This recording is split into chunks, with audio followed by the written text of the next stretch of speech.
Prabhas national wide star అయ్యాడు. National cinema జర్నలిస్టులు వరుస పెట్టి ప్రభాస్ ఇంటర్వ్యూలు తీసుకుంటున్నారు.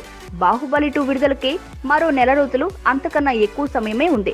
హిందీ వెర్షన్ ప్రమోషన్ కోసం ప్రభాస్ ఓ 15 రోజులు ఈజీగా కేటాయిస్తాడు. ఇక నేషనల్ మీడియా ఇంటర్వ్యూలు అంటే అయితే హిందీలో ఉంటాయి, లేదంటే ఇంగ్లీష్లో ఉంటాయి. మన వాళ్ళు ఎలాగో ఇబ్బంది లేకుండా హిందీ మాట్లాడడం కష్టం కాబట్టి ఇంటర్వ్యూలన్నీ ఇంగ్లీష్లోనే జరుగుతున్నాయి. రానాకి బాలీవుడ్ వాతావరణం బాగా అంటే బాగా అలవాటు. ఇంగ్లీష్లో ఎలాంటి తడబాటు లేకుండా మాట్లాడేస్తాడు.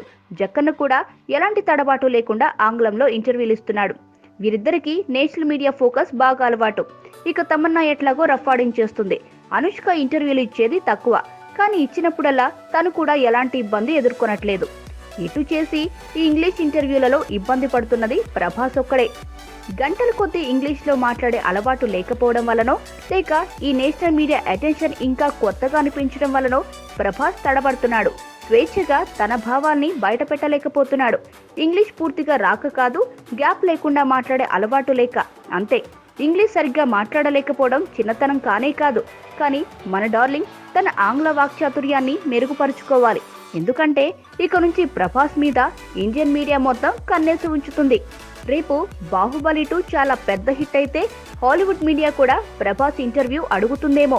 ఏమో, ఎవరికి తెలుసు.